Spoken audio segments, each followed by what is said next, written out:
Money, time, and health. Those three words sound simple, but they're the real pillars that hold up retirement. And funny thing, by the time we finally reach retirement, we've usually spent years obsessing about the first one, money, and barely scratched the surface on time and health. You might be thinking, isn't it all about the nest egg? Well, yes and no. Stick around because today I'm sharing why I believe you should retire when you have enough money, but not so much that you waste the time you have left. Why time is the asset that shrinks fastest, and why health isn't guaranteed, no matter how carefully we plan. By the end, I hope you'll walk away with 3 practical takeaways you can actually use. Ones you won't find in glossy brochures, but that come from living this transition myself. I'm James. I retired just 2 months ago after decades as a project manager in big high-tech companies.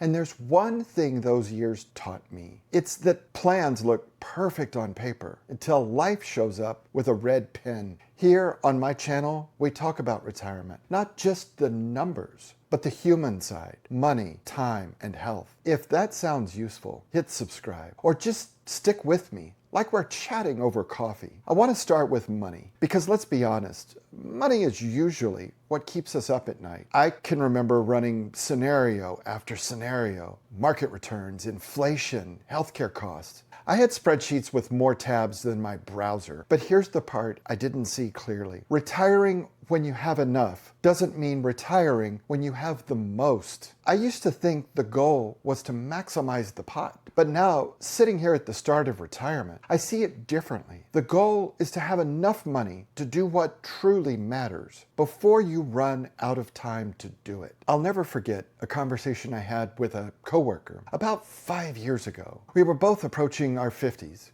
comparing numbers. He said, "I'm going to work 5 more years just to be safe." I said, "Yeah, me too." Fast forward, I retired. He kept working. And a year later, he had a health scare that changed everything. All that extra saving, it didn't buy him the trips he dreamed about. Money matters. Of course it does. But there comes a point where every extra dollar you earn is a dollar you can't spend at age 65 because now you're 70. That was eye-opening to me. Retire when you have enough money, but not so late that you run out of healthy, active years to spend it. And here's something practical. 5 years out, run your plan. Then ask, what would I do if I retired 1 year earlier? Would it cost me a fortune? Or just a small percentage I might never miss? But that buys me a whole year of adventures. Now let's talk about time. Time is sneaky. You can't make more, and the older we get, the faster it feels like it goes by. When I first retired, I woke up that Monday and thought, I have all the time in the world. By Wednesday, I realized I have all the time in the day, but not unlimited years. It's like standing on a beach. The tide looks steady until you notice it's actually receding. I remember being in my 50s telling myself, I'll take that big trip later, or I'll spend more time with my sons when I'm retired. But now, 2 months in, I see that later comes faster than you expected. Don't wait longer than you have to, because the calendar doesn't pause just because we're still working. And here's the part we forget. Work fills time by default. Retirement frees time, but you have to fill it deliberately, or it can feel empty. That's why 5 years out, I wish I'd asked myself, if I got an extra Sunday every week, how would I spend it? Not the big trips, the small, everyday hours. Because that's what retirement really is. A string of Tuesdays and Thursdays and rainy afternoons. So here's a takeaway. Retire as soon as your plan safely allows.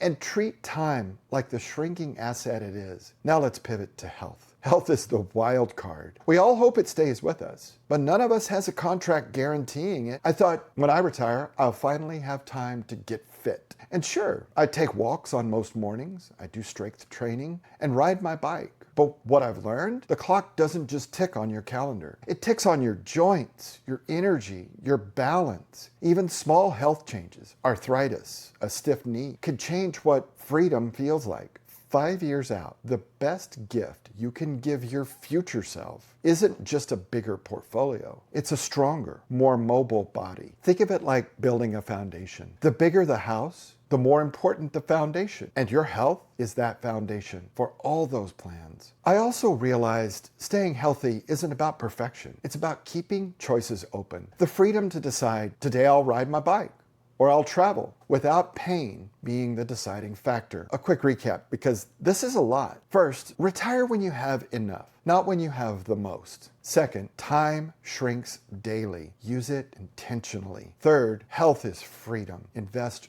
early. Simple words, but they shape real life. Now, what can you do if you're 5 years out? Test your plan with earlier retirement dates. Sketch out your ideal weekday, not just vacations. Start walking, stretching, strength training, even lightly. Ask your partner, what would we regret not doing sooner? Not to lock it all in, but to imagine, because imagination becomes planning, and planning builds confidence. One thing I didn't expect in these first 2 months, how old work habits linger.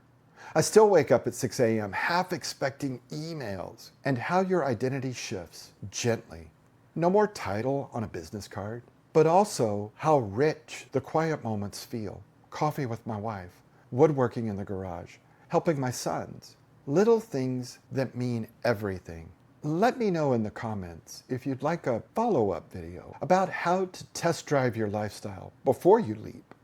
To end, I just want to say, may your money bring peace, your time bring meaning, and your health bring joy. Until next time.